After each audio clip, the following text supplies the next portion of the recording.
This episode of Sewing Out Loud is brought to you by our SewHere.com members. This podcast and our community is mostly funded by the support of listeners like you. If you love the podcast, check out SewHere.com/membership to see how you can keep it in your ears for years to come and get fun stuff to boot. Welcome to Sewing Out Loud, the official podcast of Zede Sewing Studio. Here are your hosts, Zede and Mallory. Sewing Out Loud.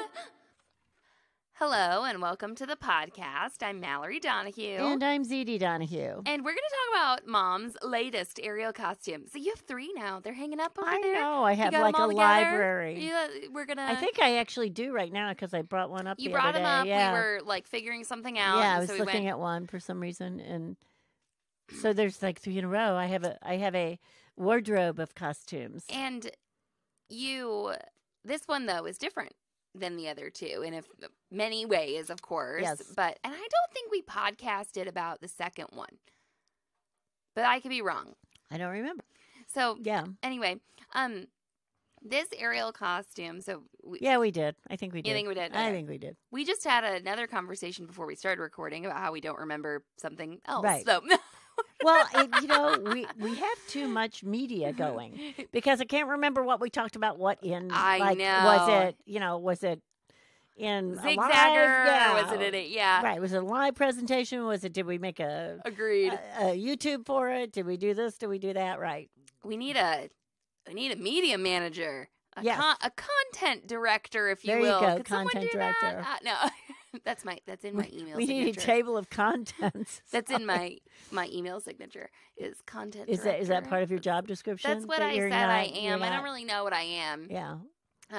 Anyway, so the aerial costumes. I think in their previous podcast we talked about some of the challenges of aerial costuming. Mm-hmm. They can't have a bunch of rough stuff on them. Like they can't have a bunch of 3D beads and stuff because it can tear up the silks and it'll get torn off the costume. Well, and they can have that. Yeah. It's just that it's not truly sustainable. Sure, they can. I know people that have costumes that maybe have rhinestone, the Swarovski rhinestones they're glued on, and they never even do dress rehearsal in them because they're going to lose some. They save them for the performance. And they can tear up, the silks also. Right. So, and there's other aerial things, like if you were on, say, the lyra, which is the big circle, the big metal circle, that doesn't have the same there's different things to think of or whatever. Yeah, so we're except talking... that if you have rhinestones, then you're hitting the rhinestone. Into your body. It's like, yes, it's impaling you. Well, it's kind of funny that those 2 apparatuses, the silks are so soft. Right. And the lyra is so, right. It's a metal it's so ring. Static and so rigid. Yes, yes. Well, and then there's what they call static trapeze, which is a trapeze that just hangs it doesn't go back and forth between trapezes, right? So it has a hard bar, but it has ropes that hold it. So, there's all kinds of stuff out there. Sure. So you were doing hammock. Or sling. Hammock or sling. It's called both. Sometimes it's called that interchangeably. Yes. And you didn't, we wanted the shiny, we wanted the color, we wanted the everything, but without rhinestones. Your last 2... We want the reflectiveness. Yes. Your last 2 costumes were one pieces. Unitards, well, they were unitards. Uh-huh. Yeah, yes. I know. So it was legs, arms. It was, a big bodysuit. Right. Yes. Right. I could, if they were all blue, I could have been a blue man. Okay. Yeah. There you go. Actually, the blue man didn't have a hood. They wear black, and then they're painted blue. Is that how it is? Yeah. Okay. But you could have been Dr. Manhattan if it was all whatever. blue. I could have been Catwoman. There we go. It's like a cat suit. Yeah. It is a cat suit. Absolutely. So that's funny when people say things like jumpsuit. Sure. A lot of those things are very interchangeable. Yes. Absolutely. And in dance, I would call this a unitard. Right. That's where we kind of come from. And a bike tard, right, is one that has short legs. Yes. But then a leotard is one that has the leg cut up, into the hip, right? So you made yourself a long sleeve leotard. I did. And tights. Yes. Yeah. So you were still covered. Now, yes, from head to toe. Do most aerial performers wear tights? Yes. Like, do you see that in the majority? Yes, because, well, I've actually taken, workshops from an artist who wears shorts a lot. Yeah. And I came home and I tried it. And I thought, oh my God. I mean, she's a lot younger than me. She's not probably sturdier. Right. Most of the people that I see wearing shorts are wearing tights under them. Yeah. Okay. But no, Jen, she does bare leg. Yeah. And I'm just amazed. And you find that uncomfortable. And a lot of people Oh do. my gosh, yes. Well, I mean, imagine just like taking a scarf and wrapping it around your bare leg, right? And then pulling it in every direction. Right. Like and it's like a tourniquet. Right. You get to do a lot of moves that are like tourniquets. Right. Now, I actually had someone say to me, Wendy, one of my teachers, right, said, I have never performed with sleeves. And I said, they don't bother me. I said, I never thought about that because I generally don't practice. You don't practice with sleeves. Yeah. No. Usually I have like a cap sleeve leotard. Generally, is I would say most often. And I think a lot of people are without sleeves. I like to have a little bit of a sleeve because there's things that go into basically your underarms. Yeah. Oh my God, and believe me, you get a silk burn under your underarm, it hurts for days. Right. So these things were to avoid, mostly your clothes, to avoid being entrapped or burned. There you go. Right, by the silk. So, but I was like, I never even thought about that, but I just went right ahead and put sleeves on it. They were the mesh sleeves, and they don't bother me. Now, they're skin tight. Right. So you've had sleeves on all your costumes, I too. have. Okay, so you made tights and a leotard. Tell us about the tights. The tights are just an M2M legging. Yeah, so they're just leggings. That is all they are. Have a stirrup on them? They do have a stirrup on them. Yeah, so they're not footed. Right. So basically, it's a legging long enough, right, to go down to the middle of my foot. Mm-hmm. And then I cut an oval for my heel. Yeah, that's that's a hack we should just publish. Yeah, for that's free. like no big deal.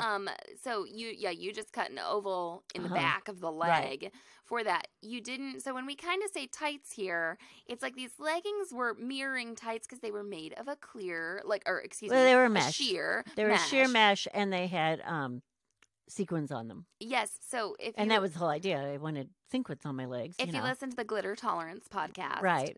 So this was like a mesh with the foil sequins, right? And it's so it was a skin tone color. So it's common for aerialists to wear skin tone tights, so that they look like maybe they're in a leotard. Mm-hmm.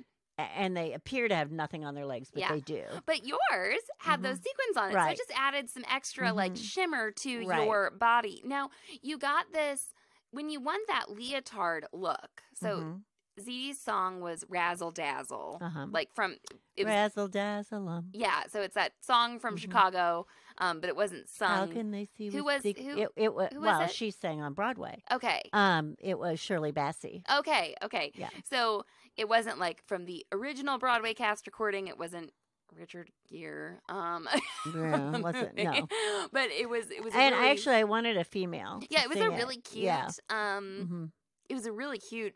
She is actually. I believe she is Dame Shirley Bassey. Is she? Okay. I believe so. Okay, so it was Razzle Dazzle, and you kind of looked circusy. I did. You wanted to look. I think. It was the hat that made it look circusy, I swear. Well, I also think this leotard look, and so I wanted to say... Well, and I had ruffles. Yes, you had ruffles on your hips, but you wanted this leotard look. The leotard, even though you wanted all that body coverage, the best way to get it this time wasn't to make a unitard. Right. It was to make the two separate garments, because when you want that over-the-hip look that you get from a leotard,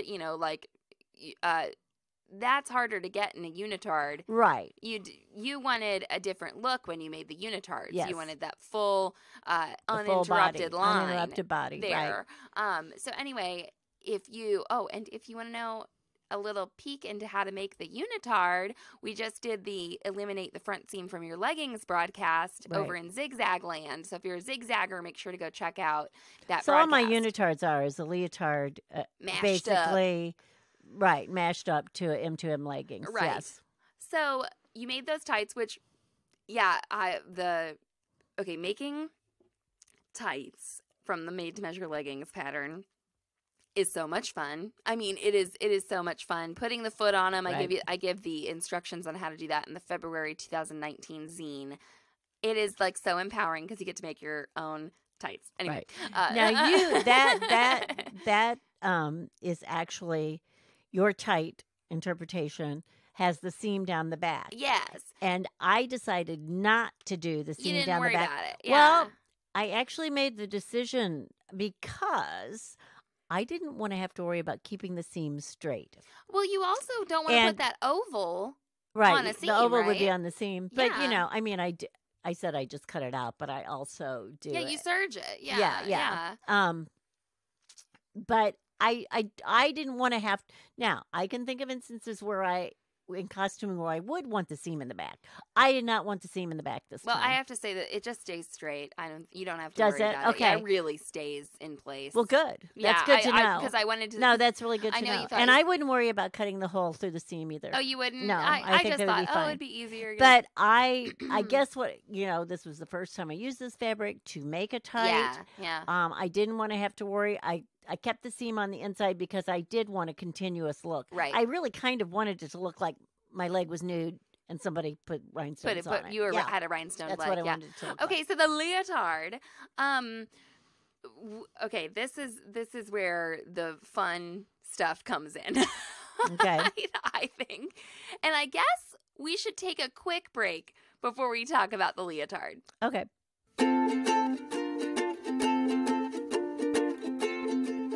Hello there, you fabulous sewing machine. Did you know that our podcasts and Facebook group are mostly funded by our fabulous members? We have corporate sponsors, but our individual members are the people who ensure that we can keep producing our quirky, inclusive, sometimes slightly offbeat sewing media. You can support the sewing media you love starting at $1.50 per month. As you go up the scale, you get perks like a universal wardrobe planner, the So Long and So Happy zine, access to patterns and discounted classes, and even a monthly live broadcast from Mallory and me. We are so thankful for our past, present, and future members. Any level of membership is helpful toward producing our podcasts, videos, and the time it takes to moderate our growing Facebook community. Go to sewhere.com/membership to check it out. Sewing out loud. And we're back. All right, so you were inspired. You looked on Pinterest for looks. You've got a whole Pinterest board of I have a inspirational... Pinterest board that probably has 2,000 costumes on it, Yes, okay? yes. So, yeah. And it's all this different color blocking and all these different Mhm. styles and stuff. And so... And it's not just an aerial costume. So I pin from dance costumes, like ballroom. gymnastics, Yeah. ballroom, skating costumes, and I take a lot from skating. I'm surprised how much I take from skating. Yeah. Rhythmic gymnastics. Rhythmic is another gymnastics place where you is can, very big. I I would say I take more from rhythmic gymnastics and skating than anything. Probably, it seems like what I like to incorporate. Some burlesque. Yeah. Yeah. And there are actually some aerial costumes out there. Oh, Not no. a lot, but you can look it up. There's a few. Yeah. And I actually follow a woman in Seattle, and I like her style. What's her name? What's her name on Instagram? She's Harmony Threads. Can't think of her name. Well, Sorry. no, that's good. So Yeah. if you want to check out She's Harmony Threads on Instagram, and she definitely has a style. Yeah. And I like it. Yeah. I really do like it. She's really developed a very nice business. Yeah, I liked her stuff too. Yeah. And so, she has a lot of different color blocking. Mhm. She's one person who uses the ruffles on the hip. She uses a lot. that you I use. think that must be one of her most requested costumes. It's because cute. she has a lot of posts. Yeah, she has a lot of posts with that hip ruffle that she's made for dance troupes. Where she's made 20 or 30 of them or whatever. Right. And I think it's just very cute. Yes. And, it also gives you the illusion of having a waist because it can be real shaping. Yes, because you're sort of exaggerating the hip. Yeah, you exaggerate. So it's really that. cute. It's just a cute look. And it's not an uncommon look. No, it's really right, and it helps to when you move too. It helps right, exaggerate and the you're movement. just not seeing a flat butt. Yeah, exactly. You know, I mean, it does. It's nice. So you texted me and you said, "Can you come up here? I'm, having, what did you say? You were like, I need some help with the Ariel costume. I'm having a mental block, or whatever. It was somewhat, urgent, okay? And I came up. Well, I don't know if it was as urgent as I felt it was urgent. But well, yes. Yeah, it okay. felt urgent. I mean, right, Mom? Right, okay, right. You were in a little bit of a pickle, okay? So Right. you'd bought all this sparkly crap. That's why we had to do that podcast about sparkly stuff, because Mom's texting me from Joann's a few weeks earlier, and she's like, I'm going to buy this and this and this. And you bought that sequin stuff that I said I wanted to make tights out of. Right. And I was so enamored with it, Right. So you had all this stuff up here, and the feedback that I offered you is you had color blocking where this was going to sort of look like a panty. And then there was a dark gold panty. It's going to look like a corset. But then you had like your flesh tone or a pinky color around the tummy. Right. Almost like the midriff was bare. And then something at the top, and you were going to apply lines like the corset. And so my big thing in my life is that I always put dark things around my waist. So I'm like, that seems to be a good rule for me. That I put a dark, I make the dark part of my outfit like kind of around that waist belly area. And so I said you should extend the dark gold up into the waist. So then but then this is also another funny thing. You had a pink velvet. Or was it? No, it wasn't the velvet. I'm sorry. It was that pink foiled knit. Pink foil. And it was going to go over your bust. But it was no, the white sequins were going over my bust. Oh, the pinky white sequins. Mm-hmm. And they were looking a bit flesh tone too. Right. Mallory thought this was too flesh tone looking. Yeah, I was like, with your skin tone being like so pale and pink, like you're a pink person, I thought this is going to look too flesh tone-y. So then Zede got to use my blue tights fabric on her costume. Well, let's say I knew to buy extra. That's right. She did. Yeah. It's very smart. Never buy what someone wants, buy more. So the color blocking, and you'll see this in the photos we include with the podcast, the color blocking is dark on the bottom, lighter on the top, on the bust there. And then you have sheer. It's like a sweetheart neckline. Mm-hmm. And then you have the same sheer from your tights as like the décolletage and the sleeve. Right. And I have a gauntlet on the sleeve. And gauntlets on the sleeve. And you have lots of applique. So it didn't end up looking so much corsety around the waist, but up on the bust, right? You've got stripes. Yeah, it kind of looks like there's a boning to the bust line. Yeah. And that's all applique, right? Yes. I appliqued right over the sequins. Yeah, and you color blocked this by cutting your pattern apart, piecing it back together with seam allowances, and all that jazz. So that no, I did Razzle Dazzle, not all that jazz. Oh, you're right. Same show, different song. Now, even though this was made out of all this real stretchy fabric, okay. Oh, did you put Power Shaper net? Okay. Tell us about the layers. I do have Power Shaper net. So I have there's almost 2 leotards there. Yeah. Which is also what I do in the unitards. Right. The unitards have a Power Shaper leotard underneath them. Yes. Except I do not put it around my bust line. My bust does not tolerate Power Shaper. Your bust is already power shapered enough. Well, if I mash my bust, it really is very uncomfortable for me. Yeah, I think we've talked about that. We talked about that in a previous episode. And there are some people don't find this uncomfortable at all. Yes. It cuts down on my lung capacity, I think. Yeah, so you put the Power Shaper net kind of just under that dark gold. It goes up under my bust. Yes. Right, just right up even to on the a bust. unitard, that's where it goes. Yes. Yeah, okay, so that's good to know. So then didn't really need it elsewhere in the leotard. Your gauntlet. Well, and my bust is shaped. There's a princess seam in your leotard. Is it in the lower leotard? I think it's just in the bust. Right, but in your normal leotard pattern. Well, it depends on what. Depends on what you do. I have like 6 leotard patterns that I have, Okay. chopped but they all have a full bust adjustment of some sort. So they're like the one that's laying on the table right now. Right. It has like an upper piece and a lower piece, and there was a full bust. So there's a built-in shaping there. There's a built-in dart that you don't see, right. basically. Right. Because I've used blocking instead. But it does not have a princess seam. Now, you did all your applique. So you sewed up, you did all your applique. Mm-hmm. You had to sew your princess seam in your bust area, though, before you appliqued on the stripes that go up the bust. Actually. Or what? That's not exactly what I did. Okay, yeah. So what I did is I appliqued onto the seam and included the seam allowance before I put it together. I remember that. I didn't know how it was going to turn, okay, so, or go. I wanted to make sure it stayed flat. Yeah. So I took what I think it was the side bust piece, and on that curve of my bust, I appliqued the gold fabric on top of the sequins first, then put the seam in and allowed for that seam allowance. It's almost like with piping.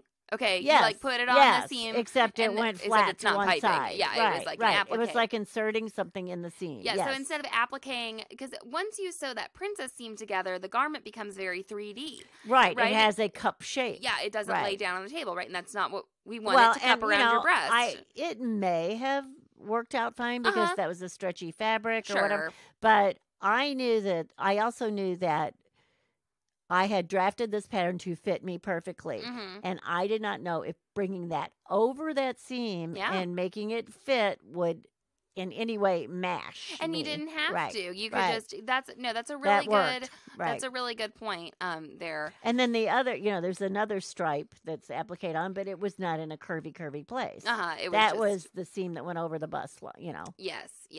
So you had these stripes went in the curvy princess seam. Right. There. You had some that were kind of center front. They were more centered, so that was flatter. But then you did applique a piece over that border of the I did. Of the and sweetheart neckline. And that was actually a afterthought. Yes. But that is when I would have appliqued it. Yeah. Even though it was an afterthought, I don't think I would have put it on before that. So where the mesh and the top of the the bust line, the sweetheart line was, I wound up putting another piece of fabric. And actually, I needed to incorporate that color again. So I used 3 colors with this leotard, basically, not counting the mesh. Right. Okay. 3 pieces of color fabric. And I needed that fabric in there again. And that is actually what I covered my hat in also. And then there was some on my gauntlets. Yeah, so you have a dark gold, like really high-waisted panty that comes up kind of your underbust, almost is what it looks like. And it's an empire. Right. Empire. Stop hitting your thing. People are going to email me. I keep hitting my microphone. You know what? It must be set up differently because I usually don't do that. Okay. It's like weird. Don't email me this time, guys. I'm sorry. I keep hitting my arm on my microphone. Your windshield. That's the pop screen. Sorry, pop it's not screen, the windshield. Right. So anyway, you had the dark gold, and then you had that really blue shiny sequin. Those were the sequins that are sewn on right, for sewn those on the mesh. You've very listened heavy. to that Glitter Tolerance podcast, and then you have the foil stretchy stuff, right, which I call the oil slick. Oil slick. That's because because it's this is it right here. It's from Ariel Costume Number 1. It is, and it's blue, purple, who knows, green whatever and way you turn it. It looks like oil right. on your driveway, when you see that, the colors in it. So you also had to, even though this was made of stretchy fabric, you put a zipper in this because... I did, because I did want the mesh to go up sort of around my neck. And I could not get my hips through that hole.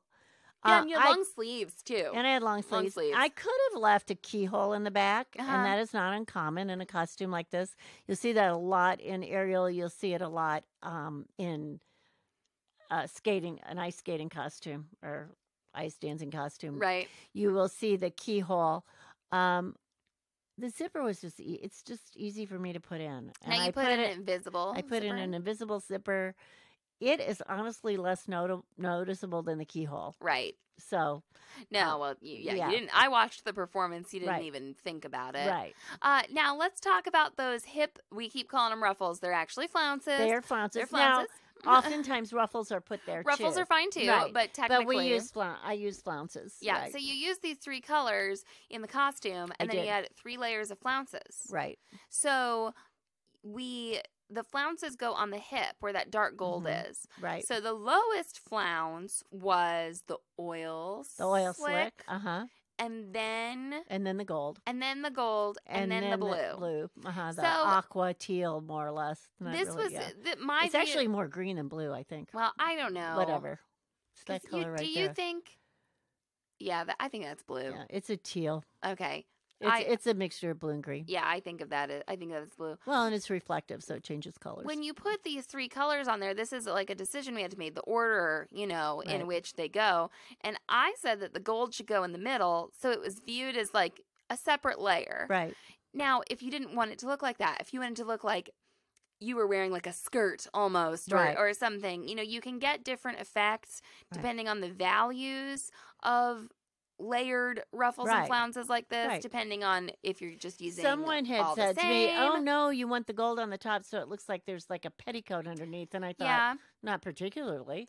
I mean, that wasn't particularly what I had in mind. Yeah, like that's one I don't effect. think there's anything wrong with it. Right.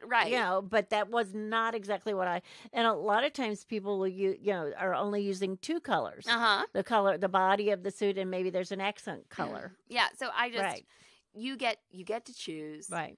Think about them all. I don't think there's any wrong or right way, to do it, but I do. Well, and the other thing I chose to do was come, up from the groin and go over the hip and back around like sort of the round part of my butt. Uh-huh. And I could have, actually sort of come around and went across the back of my rear end, and kept that a continuous You thing. could have looked like a baby with a ruffled diaper on. No. Exactly. Exactly. Like a diaper cover.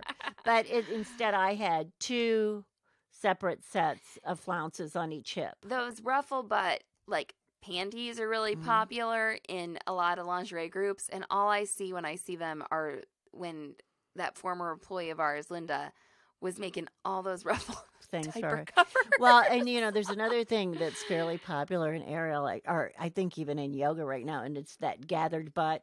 Yeah. The gathered butt seam, Yeah. I don't know why. I'm afraid to wear it.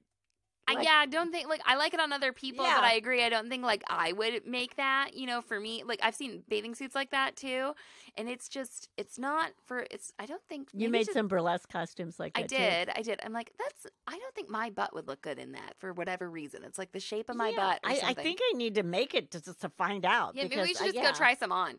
But yeah, it's never been like, oh, I'm going to do that for me. That's never really entered my mind either. That's funny. But these flounces, they're really interesting. So you had to kind of draft them yourself. Okay. And what's strange is they're backwards. Right. Because they're not put on straight. You're not putting them on straight. You're putting them on a curve. Mm-hmm. So the straight part is sewn onto the curve, and the curved part is what's hanging loose. We're generally on a flounce, right? I think you said it the other way around. Maybe. The straight part, okay, is put on a curve because it's curved over your hip. I see what you're saying. Yes. It's like the St. Louis Arch. Yeah. Okay? And that is a straight side. Mm-hmm. Okay, so what does it look like? It looks like a smile. Yes. No, no. Well, no. It doesn't look like a smile because the part that's put onto the costume is straight. It looks like half an oval that's really stretched out. Yes. Okay? That's better. Whereas a flounce would look like a smile. Or no. Yeah, a traditional flounce would get, it can look like a swirl sometimes, and then the curve gets straightened out.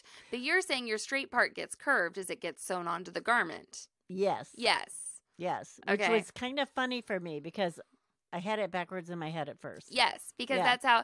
So it's like you get that volume. So the curved edge or the oval, the arced edge is the edge that's left loose. That's hanging out. Right. Yeah. Or usually the arced edge is the edge that's being attached. Yeah, with a flounce, like the whole thing is normally curved in some way. You take that straight thing, you slash it, and you curve it. Right. And so there's right. That's why I'm saying a smile. I don't know if that's quite the right. I understand. Like a crescent moon. Yes. Okay. And you thought it would be like a crescent moon. Right. To put on your hip. Right. To make this flouncy flounce. But actually, it was more like a straight line. It was. Yes. Yeah. Yes. Does that make sense? Sorry, guys. Yeah. It was weird. It's not what I expected. Do you have those pattern pieces? I do. Okay, so I can take a picture of them and I'll post them. I do. Good. And I made 3 different sizes because I attached them all basically at the same place. Yeah, that's a good. So it wasn't like one was attached, you know, and then I dropped down an inch and attached one, dropped down. No, they were all. So the one underneath was longer. Yes. Okay. And this is interesting because I think that you can do it the other way. Right. You could have just cut 3 that were the same length and staggered them, but you were going upside down so much. And in fact, you want to talk about the thing you did after the fact? Right. So, and I even looked. I looked at several different costumers and how they did them, and they did not use a lining underneath. Okay. So I was like, okay, I'm just using one layer just like everybody else did. I think I came into a problem. What I did not like is what I finished the costume and then I performed in it. I did a rehearsal in it and I took a video, which is something that's so great now that you used to really wonderful. be able to do. Yeah. And I was like, when I turn upside down or I'm on my side or whatever, the underneath of that oil slick fabric was black. And it showed. And the black showed. Or it didn't even show as black. It looked almost like a shadow or something that I didn't like. I noticed it too. I didn't think it was a terrible thing. I don't think it was a terrible thing. I think I could have left it. Yeah. But it continued to bother me, and I said, forget it. And I cut another flounce, and I basically just sort of appliqued it onto the underneath. Yeah, so you'd already finished the costume. The costume was finished. It was finished. You know, another thing I did, like on my gauntlets on my arms, I know people don't always take this into consideration, but, you know, mine had like these lines on it and then these little diamond shapes or whatever. And it was important to me how the lines came together on the underneath seam because I had my arms up a lot. I had my arm up in front of my face in several things. And I wanted that seam to all match. I wanted to look purposeful. Yeah. Okay. I didn't want it to just look like, oh, the happenstance seam, you know, that's where. And so I had them all sort of come together at this point, and I was very happy with that. You were happy with that. And I'm not sure that was that important to everyone. Yeah, I want to come back to the flounces just real quick before we. Sorry. So no, that's okay. You appliqued those on before you finished your leg opening. Actually, oh yes. Okay, so actually, I partially finished it. Okay, I want to talk about that. I applied the elastic. So I had the elastic on. Okay. And then I applied them because they came down into the leg. Yes. Okay, so they were like going over the elastic. Then I turned the elastic and top stitched. That's so smart. So and that was a big decision for me to figure out how was that going to look. You know, what was it? It just didn't want it to stop. So you applied the elastic with the serger, then folded it over and zigzagged it. Eventually, yes. Zigzagged it. Oh my gosh. So I applied the elastic to the leg opening. Then I put on the flounces. One thing I did is I sewed the crotch together before I did that, and I would not do that again. I did it for fitting, and I should have just basted it, and I didn't. I mean, I had I really didn't. It just would have been easier. It would have been simpler. Yeah, right. it would have been easier to applicate I just had to sew like in the hole, so to speak.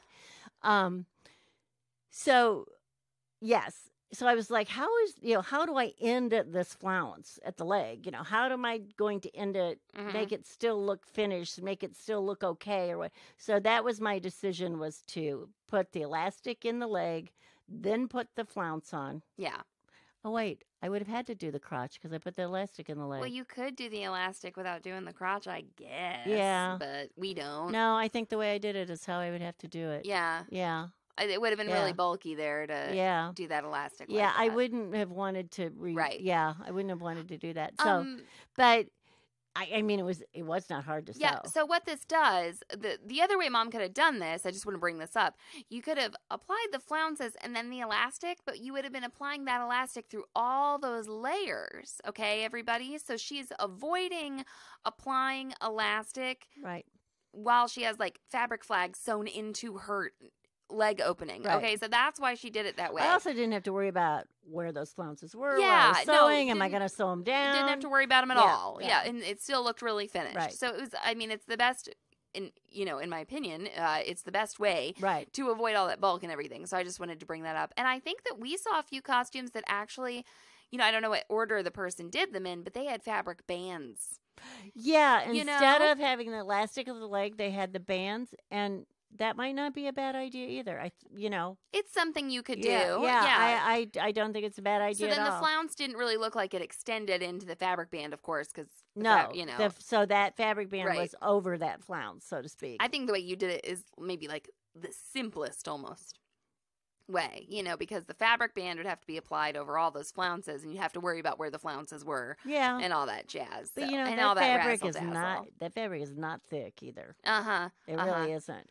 Although it does become stiff the more metallic that's on it. Yeah. The stiffer it becomes. That's right. And you can overstretch that fabric.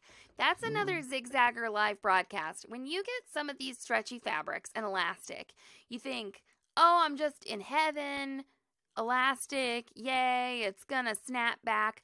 But if you way overstretch your fabric and you way overstretch your elastic, and then you sew. And sew with too many short stitches, of a stitch. Yeah. You can get this just wave, that where you've overextended the fabric's and elasticity. that metallic, the coppery gold color, that had a lot of metallic on it. It was a holographic look. And when I put the leg elastic in, I noticed it became stiff. Like, I had to actually use less elastic. Yeah. So I had to make the elastic tighter than I would in like my practice easy, going spandex that I practice in. Right. Yeah. No, the foil. Like all my practice leotards are like the softest. Yeah, right. The most stuff I can find. Right.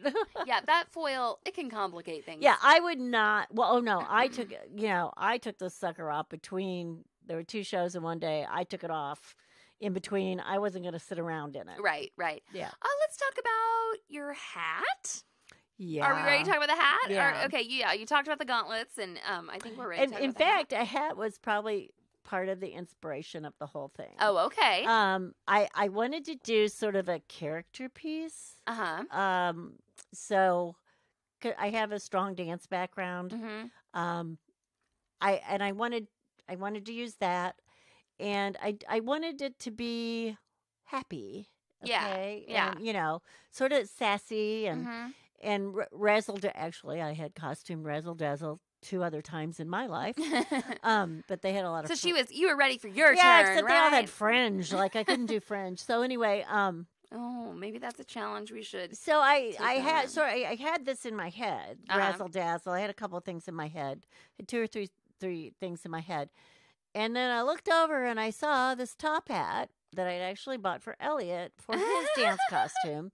And that he wound up saying, I'm not wearing that. I was like, oh, I had this all worked out. He had a tuxedo and everything in this hat. A top hat, yeah. And he loves hats, but he didn't want that top hat. Oh, he does. He wears a hat all the time. He wears a hat all the time. I thought the top hat would, turn him on. Wrong. Yeah, wrong. I was trying to guess what an 11-year-old wanted. I thought my kids still liked spaghetti the other night. I know. I was wrong. Isn't that the truth? Anyway. So, I was like, and it was kid-size hat.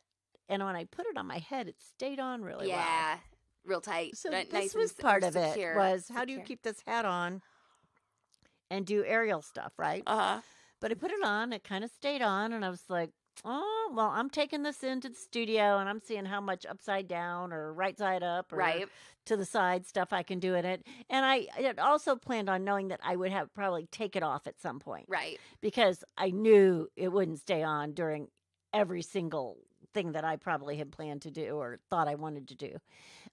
So that's where it came from. I'm like, that hat, Razzle Dazzle, I got this. Right. This is going to look great to get. This all worked. So I had the picture in my head of how the performance would look. And you had dance moves with the hat. And I you pick did. it up at the end. Uh-huh. And you yeah, now the beginning. picking up at the end actually wasn't my idea at all. Uh-huh. So there's a young man in our class that I've been very supportive of, and hopefully he'll do showcase next time. And I've really been encouraging to him and helped him learn what a dance belt was and some things. Oh, man. And he says, I know you know a lot about costuming. What do I do about this package? So anyway, he saw my, one of my first run-throughs, and he's like, well, why don't you pick that hat up at the end and throw it to the audience, right? Because I lay the hat down like below me. Yes. And then go into some, and I was like, well, maybe I will. And unbeknownst to him, the next time he wasn't around, and I tried it to see if I could pick the hat up. If I could drop from the silk, pick the hat up, put it back. I was going to put it back on my head because I know what happens when you throw things in the audience. They don't come back the same. Yeah. Okay. So anyway, I did it. So then I didn't tell him the next time he saw my run through. And I put the hat on. And he's like, I go, see, that's your move. Okay. So this was like not a very high quality top hat. It's like a costumey. Actually, it's about mid-range. Mid-range? Okay. It is a felted hat. Oh, it is? Uh-huh. Oh, yeah. okay. Just, never mind. I'm not sure what the felt is made of, but no, it's fairly high quality. It's not like a plastic Halloween hat. Okay. Well, no. It's a pretty nice hat. It's not like a wool top hat. Yeah. Okay. No, those cost a couple $100. Yeah. Right. Okay. Yeah. That's what I'm saying. Yeah. Maybe we have, it's all relative. This was like a $30 top hat tolerance, but scale. not a $2 hat or a $10 hat. All right. Okay. So you had to apply. It's covered in the oil slick fabric. It is. It's got the gold on it too. It doesn't have the blue sequin on it. No. Which it's fine. Right. No, that's fine. Because the oil slick fabric is very. Well, I have the oil slick. Look at it this way. I have the oil slick fabric in 3 places. Right. I have it on my hat. I have it on my chest, and I have it on my gauntlet. But it's the sparest color, sort well, of. I have it on the ruffle too. But on your costume, so it was kind of in the hat. Mm-hmm. Quite a bit of it. And I didn't want the gold. I thought it was too flashy. Okay. And I didn't really want a sequin hat. I thought it was unrealistic to sort of have a sequin hat. No, it looks very nice. So I took the oil slick, and I will tell you, I took that hat back in with the oil slick on it because, I didn't practice with it covered for till the last week maybe. And people went crazy over that hat. So they're like, it looks so cool. And I didn't want it to look like cheap. Yeah. I did want it to look What nice. glue did you use? So we used glue. I used some glue that I had to direct Mallory to in Joann's. It was a spray contact glue. I thought I would die while I was covering this hat. Is not your most fun I think thing. The combination of the spray glue and this flimsy oil slick fabric was just a poor combination. Yeah. The brim I did great. Yeah. Okay. It was easy because basically it was flat. I just, I put the hat down on the fabric. I drew a circle, cut it out, put it. The brim is beautiful. It's the best part. Right. And then I went, the top, I just did the same thing, made the oval, slapped it on, whatever. So then to cover the stack of the hat, right? Right. I'm like, how am I going to do this? I wanted to do it like you cover a lampshade. Now, I don't know if people know how you cover a lampshade, but what you do with the lampshade is you lay your fabric out, you lay your lampshade out, and you roll your lampshade along. Hard to do when you have a brim, I guess. Right. And so you make a line on the bottom and the top, and you come out with this big sort of arc. Yeah. And it fits your lampshade. Yeah. Right? But this was with a brim. So how was I going to do this? And I am so freaking innovative. Okay? Tell us. I took this big piece of tissue paper, right? And I wrapped it around the hat. And I just started folding up the pieces or cutting or whatever I could as I, folded around this hat. Right. Okay? So that I would get the exact shape I needed. Right.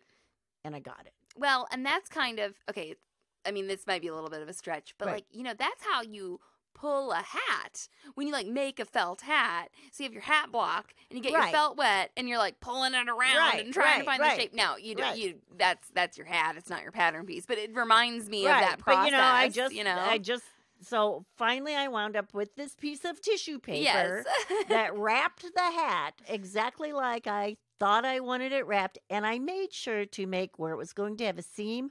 I didn't make it straight up and down. I just like sliced it on like I'd say a 35 It was like angle, diagonal. You know, because I didn't know how that. I was really worried about how that seam was going to look. I thought maybe you were going to embellish that. I thought, oh, is she going to put a stripe or is she going to do something? I had no idea, so I really didn't want to. Yeah, right. You know, I really wanted to be plain, so it worked.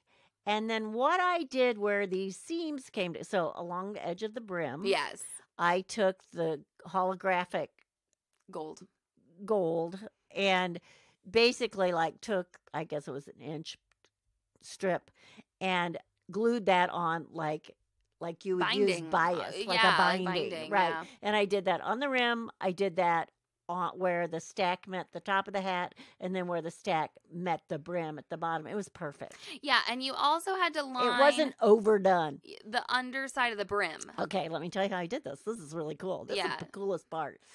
Okay, just plop it down. I did. Yeah. So I made the circle, right? Or I plopped the hat on there. I drew the around the hat, right? Mm-hmm. Then I measured how much the brim came out, which was like 1.5 inches or 2 inches or something. And instead I measured in like 4 inches. Right. And I drew another oval 4 inches in, and I cut that out. Mm-hmm. So now I have a donut. Right.